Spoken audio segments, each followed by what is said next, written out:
Since the beginning of recorded history, the human race has been at war.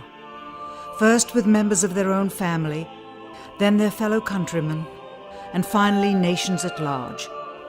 Yet perhaps the starting ground for all these conflicts lays somewhere deeper, within the very character of the human condition, in the dark, untouchable crevices of the human heart.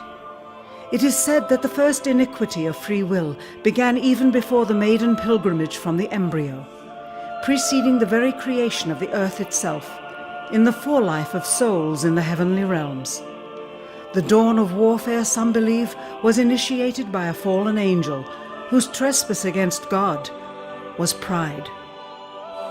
In ancient Babylonia, in an age so long ago that the exact millennium remains in question, the Tower of Babel began construction. It was to be the single greatest achievement of the human race.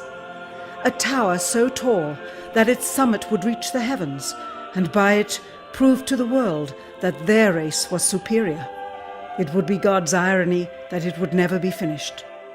Time passed, nations fell, a machine age emerged, and once again the ingenuity of the species which held dominion over all others unveiled what was at the time the most monumental accomplishment ever imagined, the largest machine yet constructed, an automation so mammoth and so revered even before its first demonstration that its only befitting name was Titanic.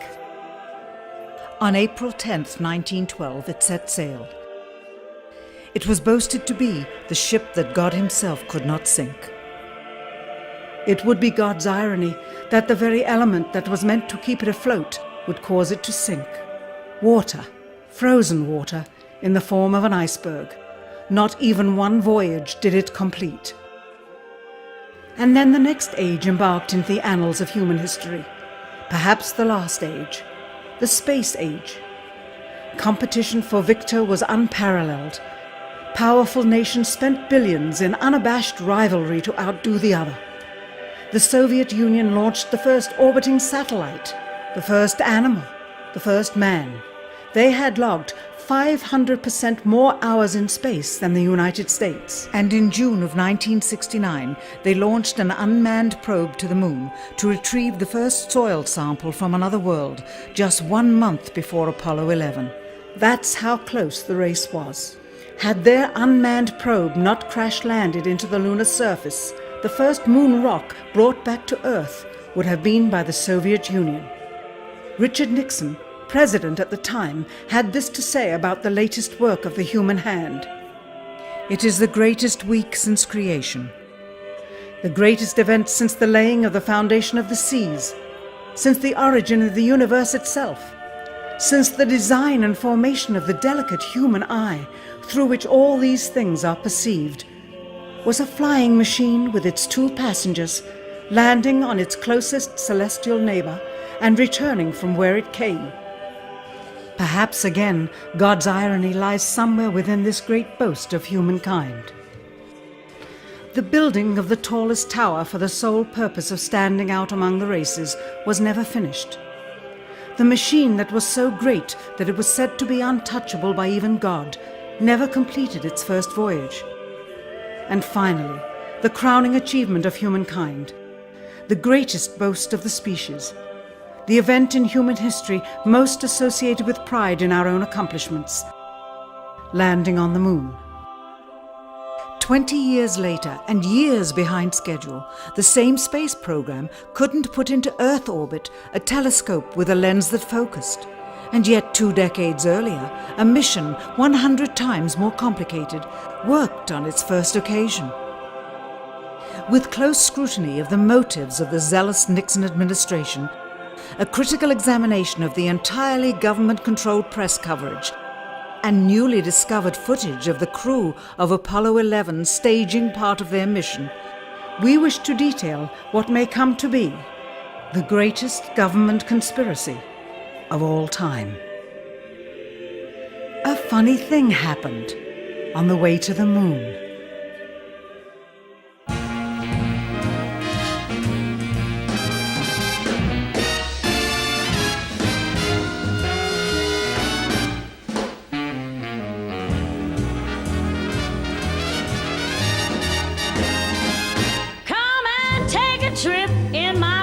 ship.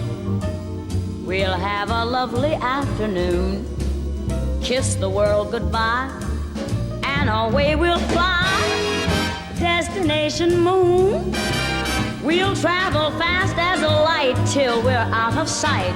The earth will be like a toy balloon. Oh, what a thrill you'll get riding on my jet. A destination moon. Oh, we'll go up, up, up, up, straight to the moon we two. High in the starry blue. I'll be out of this world with you. So away we'll steal in my space mobile, a supersonic, a honeymoon. Leave your cares below, pull the switch, let's go. A destination moon.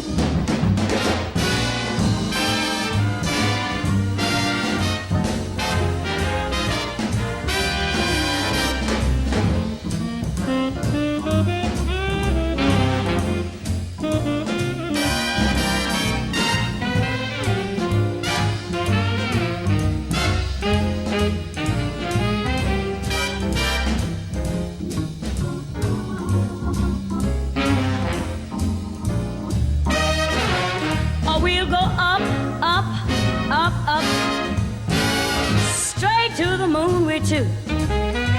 We'll be high in the starry blue. I'll be out of this world with you. So away we'll steal in my jet mobile, a supersonic, a honeymoon. Leave your cares below, pull that switch, let's go. Destination. We're flying high up in the sky. Destination moon.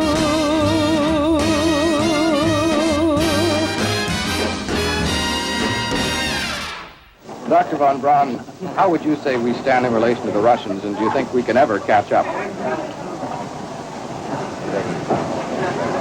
I'm convinced that in the space field, the Russians are ahead of us, particularly in large weightlifting capability. And that at the moment, the problem is not so much to catch up, but first build up the working speed that they have already demonstrated. After we are running as fast as they do, there's still a considerable gap to close, and only the future will tell whether we'll manage to close that gap. We cannot and will not ever get into this race as we should, so long as all of our objectives are short-term objectives. We've got to have no finite end to our objectives. The end of our objectives should be as far as we can see at any given time. But right now, we need a 10 to 12-year program that has as its ultimate goal the manned domination of space. And if we don't, we're going to be in trouble. I believe that this nation should commit itself to achieving the goal before this decade is out of landing a man on the moon and returning him safely to the earth. We must assure our preeminence in the peaceful exploration of outer space, focusing on an expedition to the moon in this decade. T-minus 60 seconds and counting. We passed T-minus 60. 55 seconds and counting. Neil Armstrong reported back when he received the good wishes. Thank you very much. We know it will be a good flight. Good luck and Godspeed. 40 seconds away from the Apollo 11 liftoff. All the second stage tanks now pressurized. 35 seconds and counting. We are still go with Apollo 11. 30 seconds and counting. Astronauts report it feels good. T-minus 25 seconds. 20 seconds and counting. T-minus 15 seconds. Guidance is internal. 12, 11, 10, 9. Ignition sequence start. 6.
Unbeknownst to the citizenry, high above the Earth, beginning at an altitude of 1,000 miles and extending an additional 25,000 miles, lay lethal bands of radiation called the Van Allen radiation belts.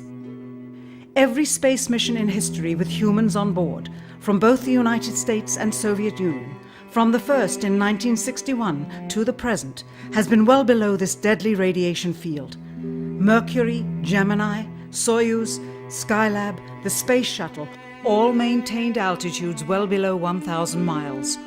All except Apollo. The more experienced Soviets spent 100 hours in space for every 20 hours of the US. In order to survive the hour-and-a-half journey through this radiation field necessary to reach the moon and return, solid lead shielding between the astronauts and the exposure outside would be required. The mammoth Saturn V rocket used by Apollo was already 35 stories tall and weighed as much as a battleship. To add additional tonnage in the form of a lead barrier completely surrounding the crew members would have made it impossible for the vehicle to get off the ground. That is why the Soviets, though more advanced, only sent an unmanned probe to the moon. The Apollo spacecraft's narrowest shielding was less than 1/8 of an inch of light aluminum. In 1998, the Space Shuttle flew to an altitude of 350 miles, one of its highest altitudes ever, hundreds of miles below the beginning of a field of radiation that was so severe that the astronauts inside of their shielded spacecraft and inside of their shielded spacesuits saw flashes of light with their eyes shut that they described as shooting stars, due to radiation penetrating first the shuttle's shielding, then their spacesuit shielding, then their skulls, and finally the retinas of their closed eyes.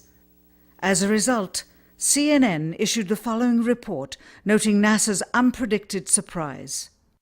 The radiation belt surrounding Earth may be more dangerous for spacewalking astronauts than previously believed. Scientists say the phenomena known as the Van Allen belts can spawn killer electrons when the Earth's magnetic field changes. These electrons that are being studied could have an important effect, not only on satellites, which has happened in the past, but could also affect the astronauts by creating large doses of radiation that could influence their health. The electrons can penetrate through various materials, including spacesuits, and can pass through, in fact, the walls of the space station, and can create high charges deep inside of these objects.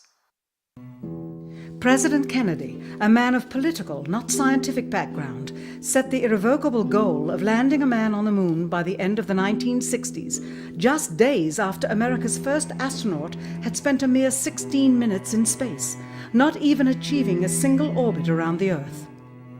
We choose to go to the moon in this decade and do the other things, not because they are easy, but because they are hard. We take an additional risk by making it in full view of the world. But as shown by the feat of astronaut Shepard, this very risk enhances our stature when we are successful. The technology necessary to launch the massive Saturn V rocket and an intercontinental ballistic missile is 95% similar. When the Soviet Union launched mankind's first satellite, Sputnik, in 1957, there was grave concern that they had mastered space ahead of the United States and might use this advantage to launch a first nuclear strike from an orbit high above North America. When they also put the first animal in space, then the first man in space, then achieved the first spacewalk, the first crew of 3, and the first ever of 2 simultaneously orbiting spacecrafts, concern turned to fear and then horror as America watched their communist enemy achieve all these firsts with no hope in sight of ever catching up.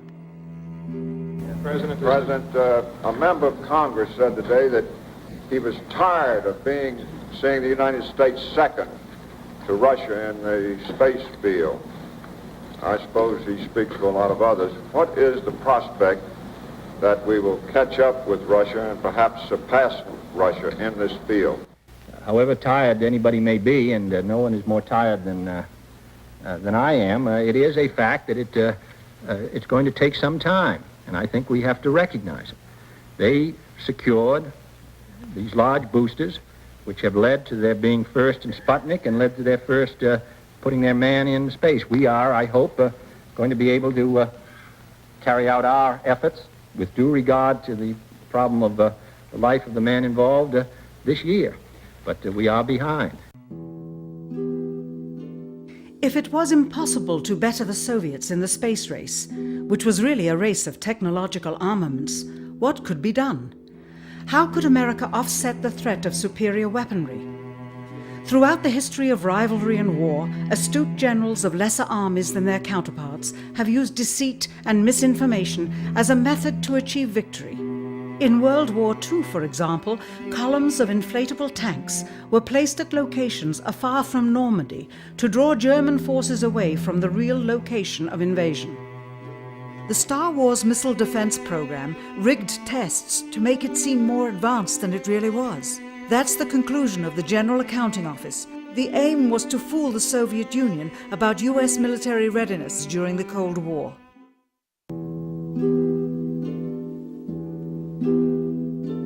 Certainly, it was not possible to fool just the Soviets about US strategic capability in the 1960s, while somehow informing 200 million Americans of the truth secretly.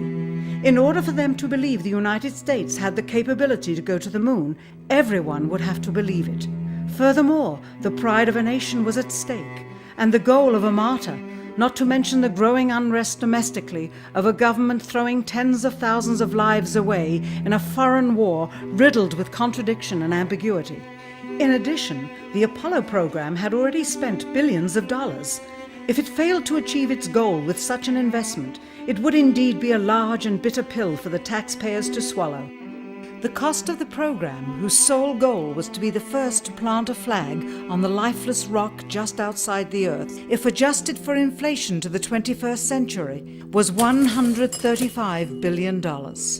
With a profit margin of just 7%, this would be equal to over $9 billion profit going to the privileged contractors chosen by their friends at NASA. If the machinery was in fact only achieving Earth orbit, as other earlier missions had already done, then the completion and functionality of the other components would not have been as important, and even more profit would have been made. $135 billion could feed 2 million people for their entire lives. It could also buy 2 million two-bedroom houses. Yet how could such an undertaking be kept secret, and for such a long time? To the latter, one needs only to remember that an unsolved riddle, 6 years older, the assassination of President Kennedy, still daunts the minds of the vast majority of Americans. As a parent of a conspiracy, as his assassin being assassinated himself, the truth of the matter has still escaped history. In keeping a secret of the magnitude of the Apollo missions being fraudulently created, one turns to the Manhattan Project for comparison. Surreptitiously building the first nuclear bomb during the early to mid-1940s involved 129,500 people over a 3-year period. Yet the secret did not get out. A quarter century later, the art and technology of espionage inevitably improved, narrowing dramatically the number of players in the know of a large clandestine operation. Just 1 year before the first mission to the moon, NASA launched the Tetra satellite, specifically designed to simulate flight data coming from the moon, so that the ground crews could rehearse the landing, much as the astronauts did in their own simulations. Had it not supposedly fallen back to Earth, all that would have been needed during the actual flight would be a repeat of one of these computer programs, with a few original variations, transmitted to the satellite for rebroadcast to Houston.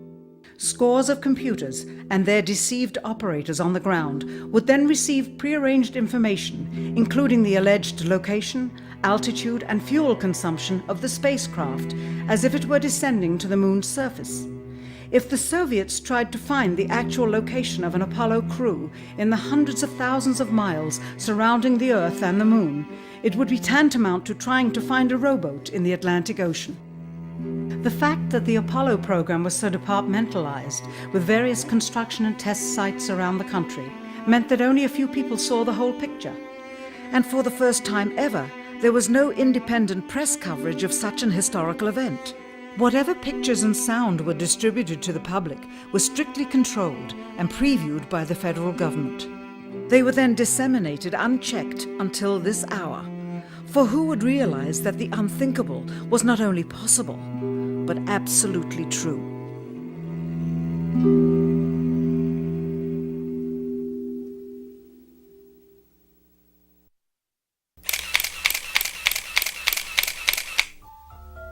And what of the photographs?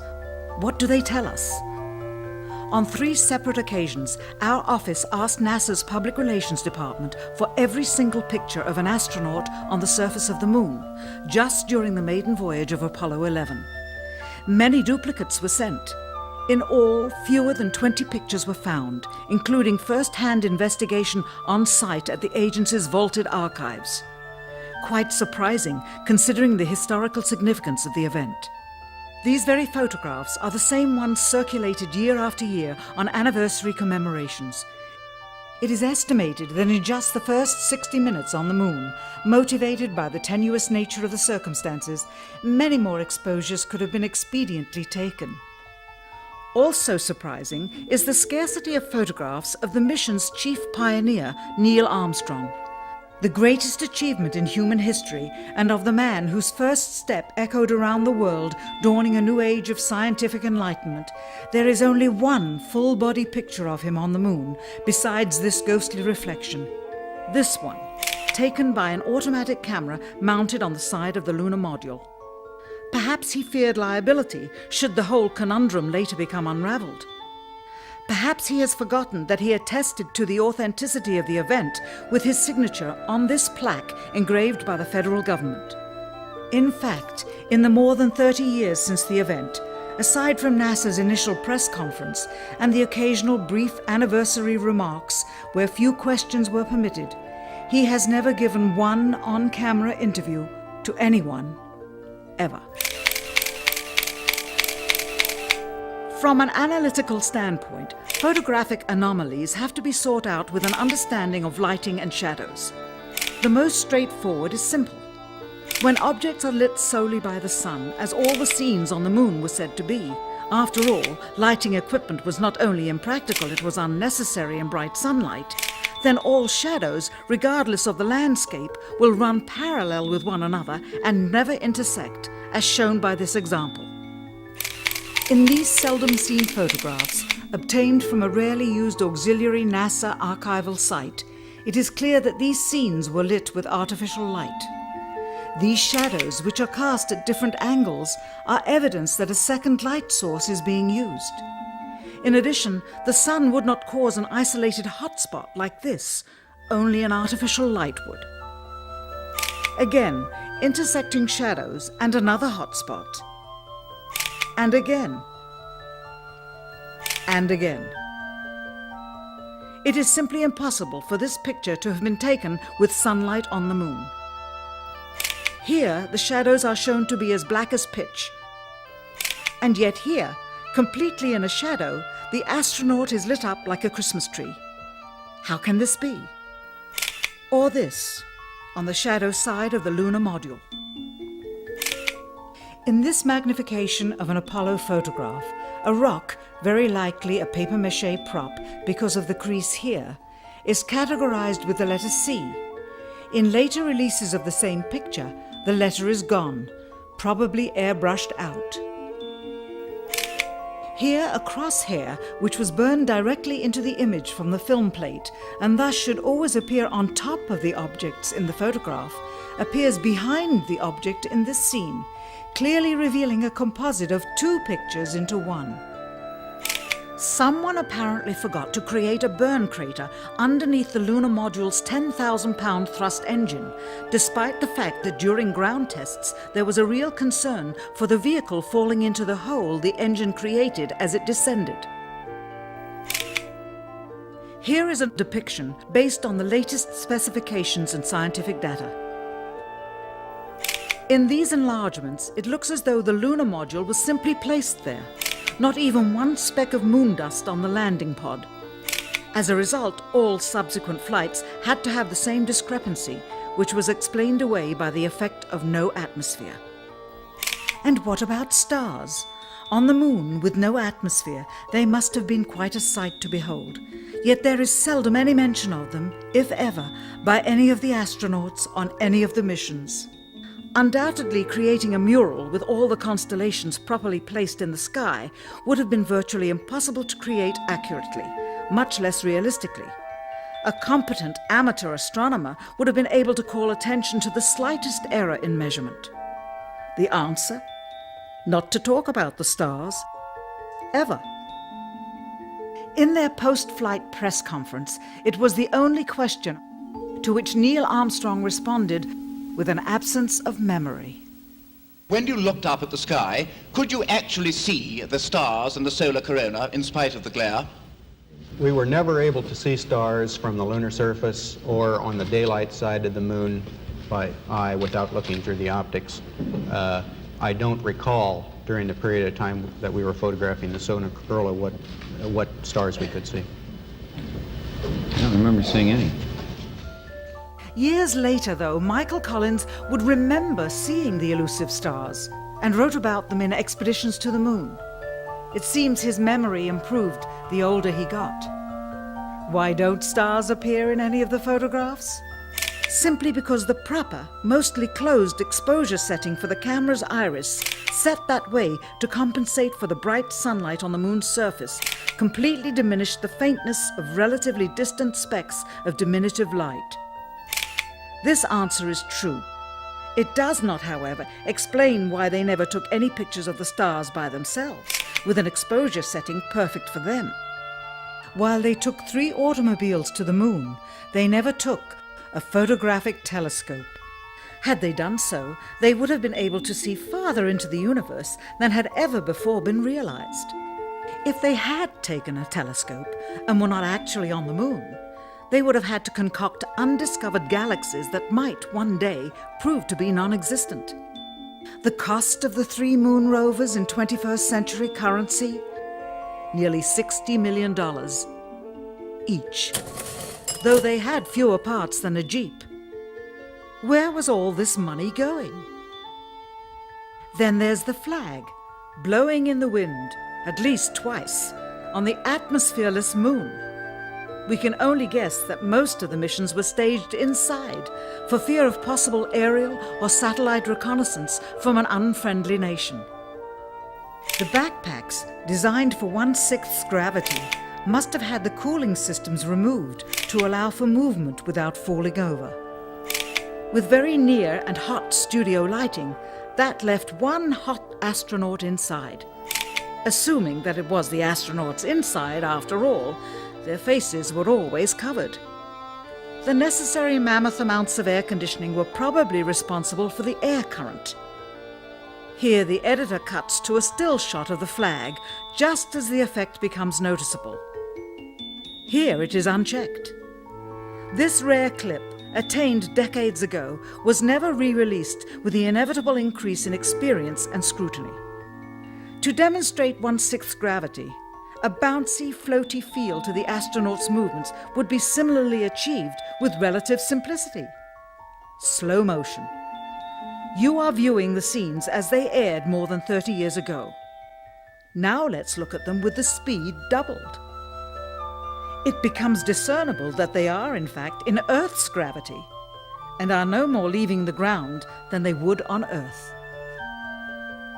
It is clear from these rarely seen color television pictures that the crew of Apollo 11 brought a high-resolution color video camera with them on their mission, yet the only pictures broadcast live from the moon's surface were these from a low-definition black and white camera. In fact, the networks complained because in addition to this, they were forced to shoot the images, second generation, off of a projection TV of the technology of 30 years ago, and were not even allowed to take a direct feed, which further degraded the quality and clarity of the images. Perhaps this was precisely what NASA and the federal government had in mind. After all, it was a first, regardless of where they were. Better to open up their debut mission with fuzzy pictures and numerous blackouts, rather than show too much revealing detail of a false scene that was yet unproven. And finally, the element that seals their fate. Of all the footage of Apollo 11 requested from NASA over a 5-year period, one gem was discovered just before the completion of this documentary. An old reel received by mistake. It contains the raw or unedited footage of the crew of Apollo 11, Michael Collins, Edwin Aldrin Jr., and Neil Armstrong, staging part of their mission for nearly an hour in living color, with exceptionally clear behind-the-scenes audio of conversations discussing the techniques used to achieve a disingenuous picture depicting the Earth at a distance, in order to falsely demonstrate their far journey from it and their ability to survive passing through the Van Allen radiation belts.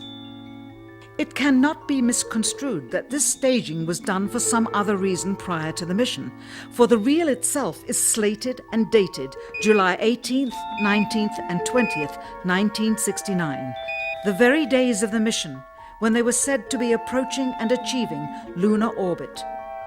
Furthermore, it is apparent they are in genuine zero gravity aboard the actual spacecraft, necessary to convince the mass media of their authenticity, just not any further than Earth orbit, as you will see. In this never-before-seen or heard footage, not only is the radio conversation between the astronauts and Houston Control audible, there is a secondary, private conversation taking place between the crew and a third confidential party, prompting the astronauts with what to say, when to speak, and how to effectively manipulate the camera to achieve the desired misleading effect. NASA claims that the Houston transmissions were the only ones taking place with the astronauts. Listen now as Houston Control initiates a conversation with the crew, only to find them too preoccupied with the behind-the-scenes trickery to respond. Moments pass and the oversight is picked up on by the clandestine third party, who quickly prompts them with, "Talk." Immediately, Neil Armstrong speaks. Hello, Apollo 11. Houston, Goldstone says that the TV looks great. Over.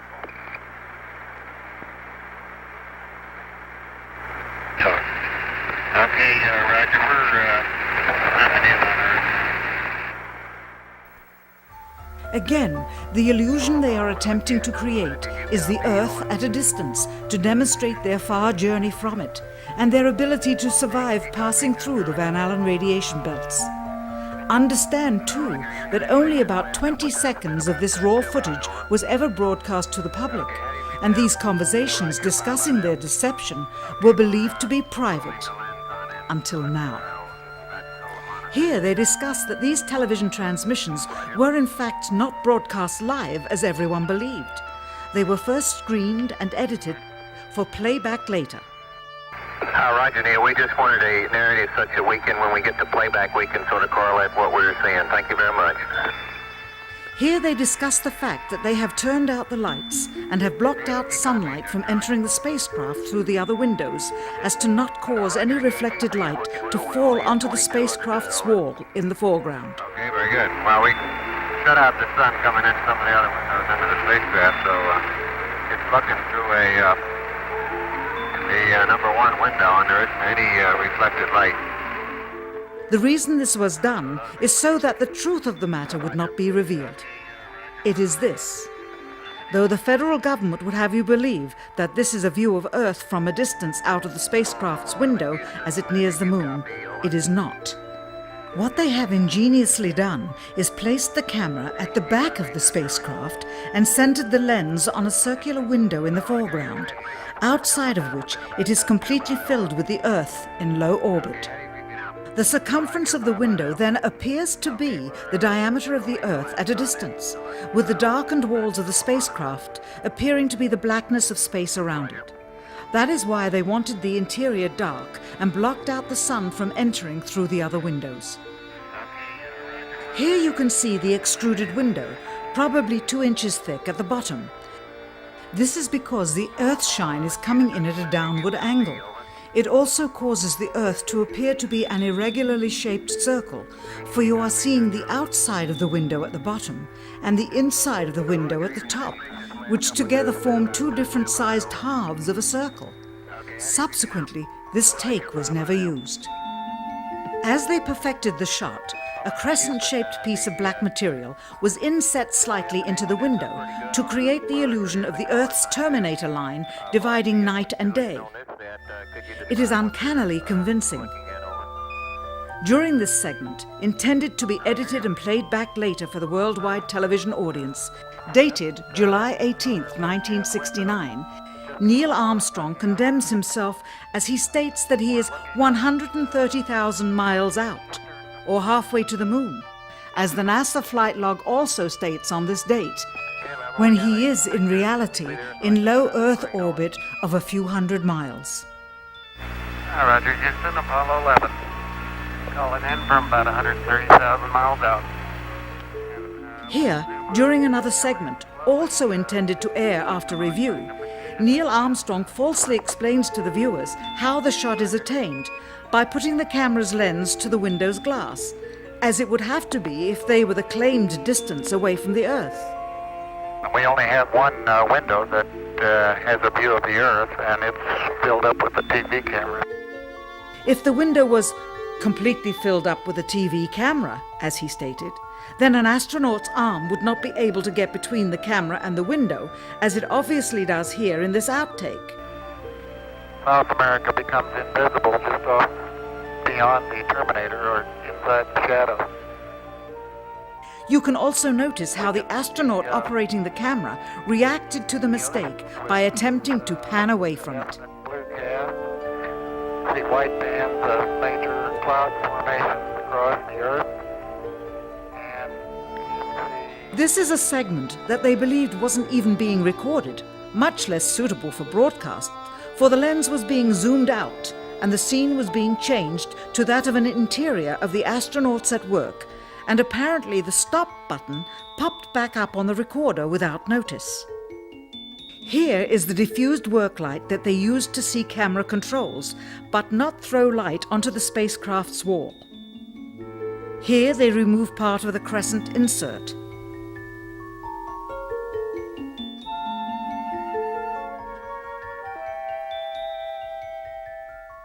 Finally, the iris is opened up and you can see the real location of the camera and the very bright and near Earth out the window. Here is the slate for the 19th of July, and the same shot of trickery on the 19th of July, and then the 20th, and the same misleading shot on the 20th. Later that evening, they were said to be walking on the moon. How can this be when they were in Earth orbit only 9 hours earlier, and the moon is some 3 days' journey away? Furthermore, if they genuinely went to the moon, why would they be faking any part of it? Why this trickery with the window? By faking being halfway to the moon, it becomes apparent that they did so because they could not even go halfway. It thus confirms that the stumbling block to their success was the lethal radiation of the Van Allen radiation belts. Since the same equipment was used on the subsequent missions in the 40 months that followed, none of them could have gone to the moon. They only increased their proficiency at staging them. When some TV viewers of the second manned mission to the moon telephoned the networks complaining that reruns of I Love Lucy were being interrupted, it became clear that for the taxpayers, once was enough. But it wasn't enough for the government and contractors. Billions of dollars of pure profit went with each return. How coincidental that the following mission would have the element of life and death jeopardy. Apollo 13. Now the public would take going to the moon more seriously and be reconnected with the drama.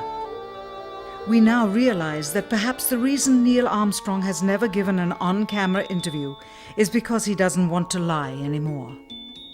What threats may have been made upon such honorable men or their families to possess their reluctant cooperation and later ill feelings towards perpetuating this still darkened hour in American history? NASA's highest-ranking official, James Webb, resigned without explanation just days before the first Apollo mission. Why, when he was on the threshold of achieving the greatest accomplishment of his career? All 3 Apollo 11 astronauts also resigned shortly after their return. On the 25th anniversary of the event in 1994, Neil Armstrong made a rare public appearance and held back tears as he spoke these brief cryptic remarks before the next generation of taxpayers as they toured the White House. Today we have with us a group of students among America's best. To you we say, we have only completed a beginning. We leave you much that is undone. There are great ideas undiscovered, breakthroughs available to those who can remove one of truth's protective layers. He is that layer. Perhaps someday soon, with the uncovering of this footage and its meaning, the true patriots of America will rise up or come forward and free the citizens and themselves from the sin that so easily entangles and from a federal government that needs to have the gangrene cut off.